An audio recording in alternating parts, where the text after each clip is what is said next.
through the whole process of designing a system, all the way up to designing a construction schedule. There are three approaches you might be taking in determining the size of your system. Number one, what actually needs to be powered? You have a set of things you want to power and you design the system around it. Number two, you have a maximum budget.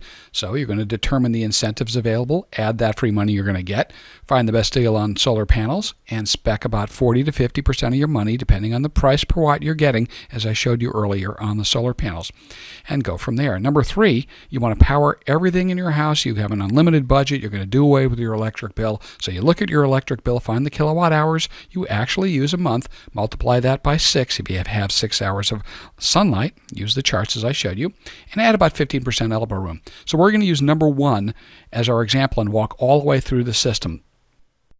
So first I'm going to ask myself, what do I want to power? Well, I want to power my deep freezer, my big screen TV, 4 high efficiency lights, and my laptop PC, which is on most of the day. So let's break it down and make our energy budget. We know that the freezer draws 500 watts and is on about 15% of the time. So 24 hours times 15% of the time is 3.6 hours a day that it's actually on. And let's do that. 3.6 times 500 watts equals 1,800 watt hours, or 1.8 kilowatt hours per day. The TV draws 150 watts, and I use it about 3 hours a day in the evenings. So 3 hours times 150 watts is 450 watt hours a day, or 0.45 kilowatt hours. Next, those 4 13-watt high-efficiency bulbs, I'm going to have them on about 4 hours a day average. So 4 hours times 52 watts total, having them all on, equals 208 watt hours, or 0.208 kilowatt hours. And last is my laptop PC. That little power adapter powering it draws about 31 watts, and it's on 8 hours a day. So 31 watts times 8 hours is 248 watt hours, or 0.248. So when we add those all up, we come up with 2.706 kilowatt hours a day, and if we multiply that by 30 days for a month, it's 81.18 kilowatt hours a month that I'm going to need to power this stuff. Next, we've got to take a look at the best place for the panel array. So when analyzing the site, I can see that I can't put the panels on the roof. The angle's just not right. And the best spot in the yard is going to be about 50 feet from where I need to put the battery box. So I'm going to go out, find south with my compass. Then I'm going to level my little bubble level, put my protractor on, and get my angle so I can see where the sun's going to move across the sky. And I can tell at this location, I'm going to have to lift my panel array up about maybe 8-10 feet. So I'm going to design that in with the length of the poles when I use them. And I may have to take a few trees down as well to get more sun hours. Do I have enough money to do this? I'd like to limit this project to around $3,000. So if I use the 6 watts of PV panels per kilowatt a month guideline at $2 a watt for panels, I know that about 40% of my money will go towards the panels themselves. So let's see, I need 81 kilowatt hours times 6 is 486 watts required. Basic minimum. I add my 15% for elbow room, and that's 46 times 1.15 to 559 watts required total. Sort of in the safe zone there. 559 times $2, $1,118. And $1,118 is less than 40% of my maximum $3,000. I can get there from here. And in fact, I can probably add a little bit more panels. Now I want to calculate the output of my array in amps, because I'm going to need that so that I can choose my wire size coming from the array down to the battery box. Well, I'm going to say the total array power is 600 watts. So we came up with 560. I'm going to round it up to 600 for a little bit of safety factor. And the battery bank voltage I'm choosing is 24, because I don't need 12 volts in the house, so I'm going to be using 24 volts. I like that level. So 600 watts divided by 24 volts equals 25 amps maximum possible. Now we're going to get a little bit less than that probably, because the charge controller is not totally efficient, and we might have a little losses here and there, but that's sort of the upper edge. Then I look at my wire gauge chart, and on the left is the amperage, 20, 30, well I'm at 25. If I look at 20 and go over, I can go 45 to 72 feet with 4 or 2 gauge. Well, I think I'm going to go with the 2 gauge because that's larger. I want less loss, and I've got 25 amps. Next we decide what size battery bank we need. So that's 600 watts of panels divided by our 24 volt battery bank equals 25 amps of power coming from the panels, absolute maximum. Now in real world you'll see more like in the low 20s, 22, 23. So let's say 25 amps, though, maximum, times 25, our constant, equals 600 amp hours of batteries required. So how am I going to configure my batteries? Well, I've got a line on some good golf cart batteries, and those are 200 amp hours at 6 volts each. I'm going to add 4 of them in series to make a 24 volt set. And then I'm going to make 3 sets of those 4 batteries and wire those sets in parallel to add up their amp hours. So that results in 24 volts at 600 amp hours. So here's what the entire battery bank is going to look like. First, a set of 4 on the left you can see are wired negative to positive around in a circle, adding up all the 6 volts of each battery, 4 of them, to 24 volts in that set. And then I make 3 sets of those, and at the top I take the negatives and positives from each set and wire them in parallel, all the pluses together and all the minuses together. And those 2 outputs give me 24 volts at 600 amp hours. I used golf cart batteries because I got a great deal on them. When you go down to your industrial battery distribution center, see what the best value they have is and configure those batteries for the correct voltage and amp hours needed. You may also be asking, wow, that's a lot of money in batteries. Could I go with a little bit less batteries? Well, if you live in a place with very little rain and a lot of sunshine, say Central Texas, yeah, you could use a smaller multiplier like 20 or even 15 and use a smaller battery bank. Now I want to choose which charge controller I'm going to need.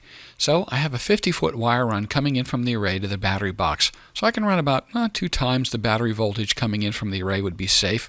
And I want an MPPT charge controller because it'll handle the higher voltage coming in and it's going to be more efficient in charging overall. They just work well.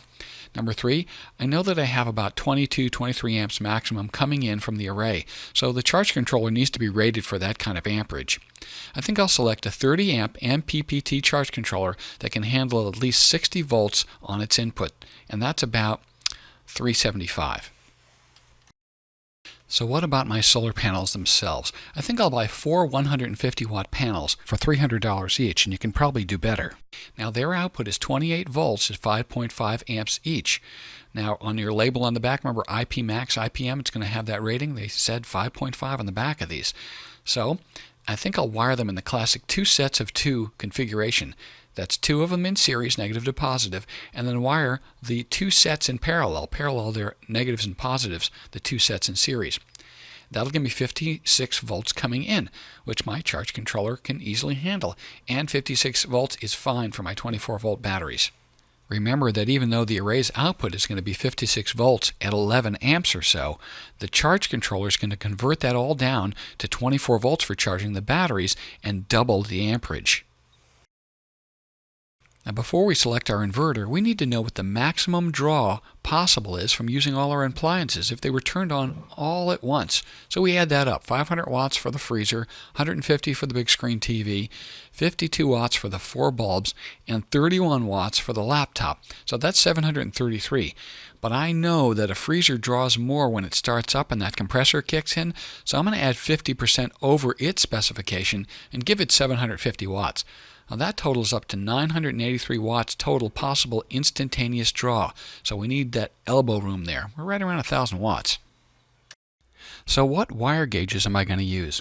Well, if the inverter is going to be 20 feet away from the battery box, my inverter book chart says I've got to go with double-aught size wire coming from the batteries and the breaker to the inverter. Now remember, bigger is always better. If you can afford bigger, go with the biggest, because like I said, the main problem that people have is running inadequate size wire from the battery outputs to the inverter. Your inverter can't function correctly unless it has massive size wires coming into it. So use big lugs, big wire. Bigger is always better. And remember that I said that the inverter size is going to determine what gauge wire size you need for the battery jumpers. And up to about a 2,000 watt inverter, 2 gauge wire for battery jumpers is okay as long as they're kept short. Remember that the wire's capacity to carry current depends on its size, that's the diameter, and its length. So even though 2 gauge wire isn't big enough to carry the battery's output to the inverter 20 feet away, it's okay for use in jumpers that are less than a foot long. We do have to ask and check, is our inverter capable of running on the battery bank that we are designing? And of course we're using good design criteria, so we're pretty sure of that, but this is how we walk through that question. We know that we should only draw a maximum of 25% of the battery bank's capacity at any given time under the maximum appliance load. So with the 600 amp hour battery bank, 1,000 watts at 24 volts, that's our battery bank design. Let's see, 1,000 divided by 24 is 41.67 amps max draw. But our inverter is only 93% efficient, so we need to add a little bit of extra draw because it doesn't convert all that electricity into AC. So let's add 10% to be safe and say 45 amps maximum. Well, 25% of a 600 amp hour battery bank is 150 amps we could draw off that battery bank maximum at any given time. So we can easily power a 1,000 watt inverter, and our batteries are going to be very happy. Even at a 1,500 watt motor starting surge, we're good. And remember, if you're using a smaller battery array, remember to check that all of your appliances being on, you're not going to draw more than 25% of what that battery configuration can handle. The inverter choice is next, and a new quality 1,000 watt sine wave inverter is about $400 on today's market. So $3,000 times 25%, that's my inverter and charge controller budget. It's about $750 what I've got to work with. And that isn't quite enough once you add the charge controller and breakers. But since I'm getting back almost $1,000 from the federal solar tax credit, my net cost will easily be within my $3,000 budget. For my panel array frame design, I want to build it myself out of treated wood. And I can because I'll probably only be using 4 panels, those 450 watt panels. And my site will determine the height I need. Upon looking at it, I thought, about 10 feet or so out of the ground. That's going to do it to get clear of those trees and get me more sun. So I'm going to use that traditional wood frame design, and I am going to let that wood dry out before I assemble it with screws. Lastly, we're going to have to figure out what size breakers we need for our 3 breakers. Now, our main inverter output breaker, we're going to have that 1,000 watt inverter at 24 volts. That could draw, let's see, 41.6 amps. Remember, we figured that out, plus a little bit extra. But there's a momentary surge, of course, when you turn on that freezer compressor or other things, and all these inverters can handle about 50% higher than their rated value. So it's possible that on a surge it could deliver 1,500 watts, and that's 62.4 amps if we divide 24 into 1,500. So 1.5, which is our circuit breaker design factor, times 62.5 amps max equals 93.6 amps. So I'm going to choose a 100 amp DC breaker for that, my output main breaker. And the panel array into the charge controller, the maximum output from the panels is 11 amps, as per the label on the back. Remember, 5.5 amps each, because we are seriesing 2 and making 2 sets of them. So we'll end up with 56 volts at 11 amps. That's still 600 watts. So 1.5 times 11 amps equals 16.5 amps. I'm going to go with a 20 amp breaker, because this is the least critical of the breakers and really is used mainly to shut off the panel array. And on the charge controller output to the batteries, our 3rd breaker, the maximum expected output would be, let's see, 600 watts at 24 volts. So 600 divided by 24 is 25 amps. And 25 times 1.5 is 37 amps. I'm going to go with a 30 or 40 amp breaker, whichever is available. Now we can make our parts list and see if our budget's going to fit. First, we have our 4 150 watt PV panels at $300 each, and you can easily beat that price with a little bit of research. I've got one 1,000 watt sine wave inverter. Go out and get your best deal, about $425 right now. 130 amp MPPT charge controller. You have several options on that are a little higher and a little lower. We're using $375. 12 golf cart batteries at $75 each, pretty typical price. Bring some trade-ins when you go to get your batteries. 30 feet of 2-gauge wire for interconnecting the batteries, making our configuration. One 100 amp, a 20 amp, a 30 amp breaker is our entire breaker complement, about $100, 105. 10 feet of double-aught wire, that's for the batteries to inverter connection. Actually, you're going from that last big breaker out to your inverter.